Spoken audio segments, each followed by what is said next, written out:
আমাদের বার্ষিক পিকনিক চলছে এবং দেখুন ম্যান্ডেটারি ছবি তুলতেই হবে কারণ সবাই খেতে বসেছে। আমাদের পিকনিকের জায়গাটা হচ্ছে আখারপুর দত্তবাড়ি। ওকে, এটি অ্যাকচুয়ালি আমার মায়ের মামার বাড়ি।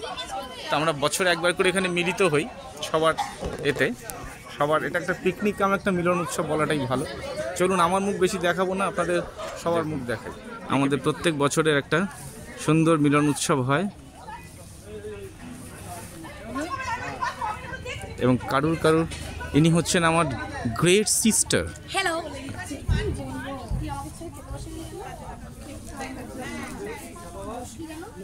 এবার দেখা যাক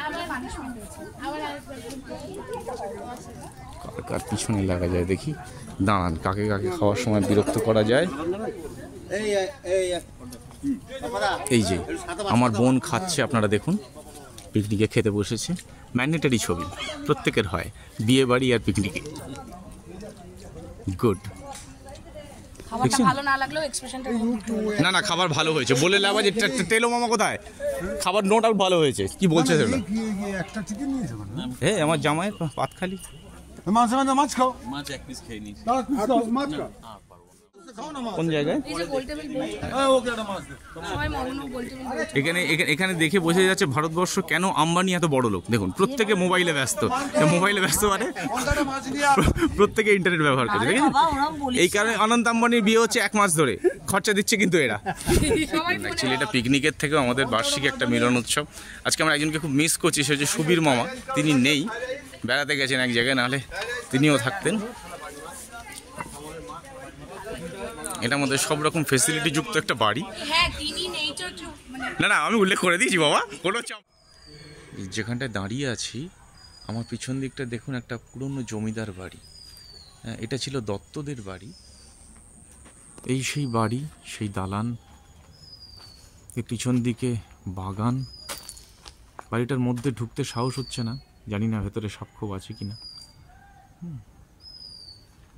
কিন্তু পুরনো বাড়ি, বহুদিনের বাড়ি। আমার মনে আছে আমরা যখন অনেক ছোটোবেলায় এখানে আসতাম তখন এই পোর্শনটা, যেটা এখানে এখন বাড়ি টাড়ি হয়ে গেছে না, এই পোর্শনটা একটা সিংহদুয়ার ছিল। আর এই সিংহদুয়ারের পর থেকে আমাদের ওই রাস্তাটা পুরোটা অনেকটা দূর ছিল, রাস্তাটা মেন রাস্তা থেকে আমাদের হেঁটে আসতে হতো। এখন আর সেসব কিছু নেই। সামনের দিকে পিকনিকের সমস্ত মজা আনন্দ চলছে। আমি পিছনটায় এসেছি শুধু বাড়িটার স্মৃতিটা ধরে রাখতে, কারণ এটা আমার মায়ের মামার বাড়ি। আমি জানি না এই বাড়ি আর কতদিন থাকবে এখানে। এই পিছনটায় গেলে একটা বাগান চোখে পড়ে, এটাই বাড়িরই বাগান। এই আর এই যে পাঁচিলটা দেখা যাচ্ছে, এটা হচ্ছে আপাতত এদের বাউন্ডারি। কারণ এর পিছনে এই যে বাড়িটা, এইখান থেকে এইভাবে দেখা যায় পুরনো বাড়ি। খুব বেশি কাছে যাচ্ছি না, এই হচ্ছে ব্যাপার। যেটা ইছামতি নদী, ভারত বাংলাদেশ বর্ডারে। আমার পিছনে যে অংশটা দেখা যাচ্ছে এটা হচ্ছে বাংলাদেশ। এইদিকে গেলে বাংলাদেশ দেখা যাবে, এই অংশটায় গেলে। এই জায়গাটার নাম হচ্ছে ইটিন্ডা ঘাট। এই যে এটা হচ্ছে ইছামতি নদী।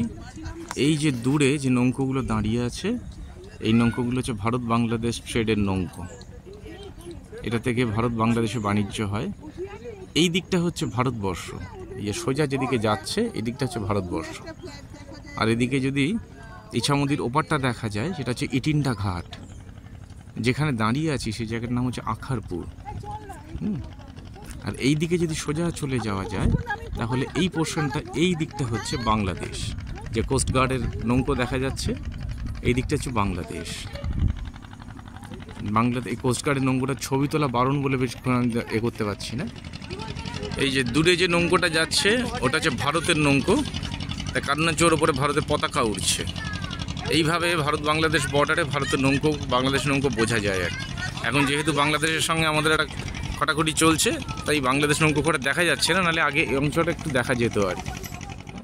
যে যাত্রীবাহী নৌকো আসছে, ওখানে বাইক থেকে শুরু করে যাত্রী সবাই দাঁড়িয়ে এইখানে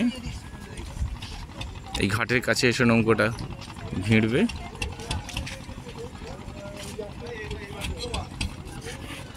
আস্তে আস্তে আস্তে আস্তে নৌকাটা ঘাটের কাছে আসছে। এটা আমরা শহরের লোকেরা দেখতে পাই না, এটা দেখবার মতো দৃশ্য।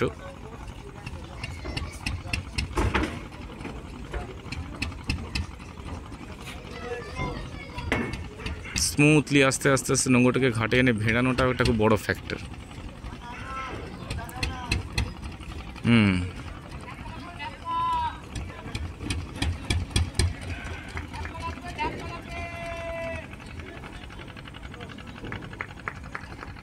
এই চলে গেল, নৌকাটাকে অ্যাঙ্কার করা হবে এ দিয়ে।